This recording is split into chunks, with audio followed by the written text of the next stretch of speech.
गोदी मीडिया का एंकर गेना स्वामी, इसने तो अब सारी हदें ही पार कर दी हैं। अभी तक तो ये समाज के अंदर नफरत फैलाता रहता था, मगर अब इसने भारतीय सेना को भी नफरत फैलाने के लिए छोड़ा नहीं है, बख्शा नहीं है। अपनी नफरतें ये वहाँ भी फैलाने की कोशिश कर रहा है। मामला क्या है आपको पूरा बताते हैं। रमज़ान का महीना चल रहा है, दोस्तों यारों और सभी के साथ अफ्तार पार्टी की तस्वीरें हम सब खूब शेयर करते हैं। कुछ ऐसी तस्वीर देखने को मिली भारतीय सेना में, जहां हर धर्म के लोग मौजूद हैं, जहां मंदिर भी है, मस्जिद भी है, गुरुद्वारा भी है तो चर्च भी है। सभी धर्मों के उत्सव भारतीय सेना बहुत धूमधाम से मनाती है, क्योंकि जो एक सेक्युलर चीज़ है, सबसे ज़्यादा अगर लोकतंत्र देखने को मिलता है तो उसका सीधा साधा एग्जाम्पल है हमारी भारतीय सेना।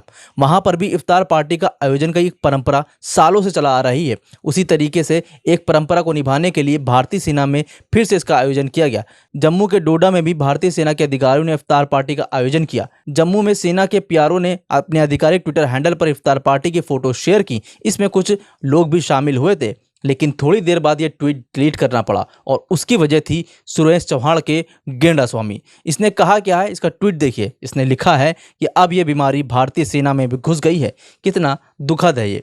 सबसे ज़्यादा दुख की बात तो यही है कि ऐसे मनहूस लोग आते हैं, सेना पर कितना दबाव बना होगा कि उसको अपना ट्वीट डिलीट करना पड़ा। इसको लेकर राकेश रंजन जो न्यूज़ 24 के रिपोर्टर हैं और साथ ही संदीप चौधरी, इन दोनों ने क्या कहा है वो आप सुनिए। बहुत ही बेहतरीन और बहुत ही सही बात इन दोनों ने कही है। देखिए इस वीडियो को। समर्थन करता हूं। उन्होंने कहा कि अगर आप ये समझ रहे हैं कि सरकार ने उनकी तरफ ही आंखें तरेर दी जो उनके समर्थन में पाए जाते हैं। एक मैं उदाहरण देता हूं जो शायद जोड़ा हुआ ना दिखे, लेकिन अगर और फरमाएंगे तो लगेगा कि कुछ तो है। एक खबर और छपी है आज, जिसका हवाला आपने नहीं दिया।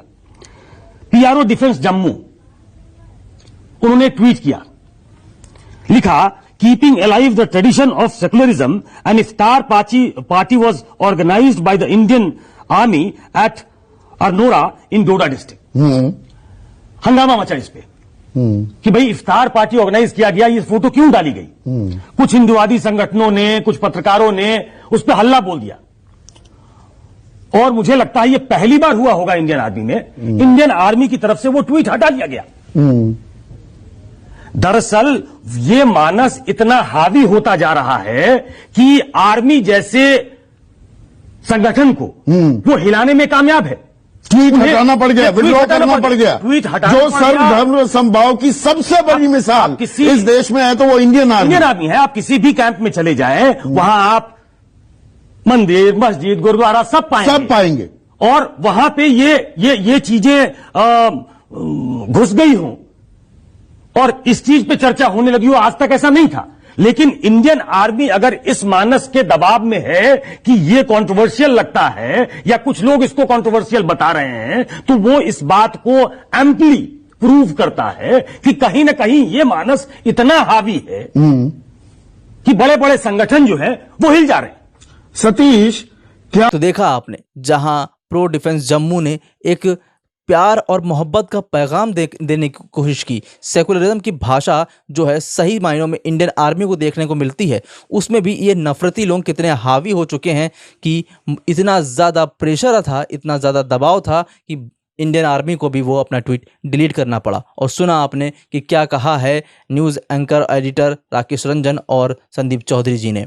ये वाकई में बहुत ही घटिया और बहुत ही घिनौनी हरकत थी अब तक की सुरेश चौहान की कि इसकी नफरतें सोच ली, कितना ज़्यादा दबाव बनाया कि इंडियन आर्मी भी प्रेशर में आ गई। फिलहाल आपका क्या कहना है इस पूरी खबर पर, हमें कमेंट करके ज़रूर बताइए।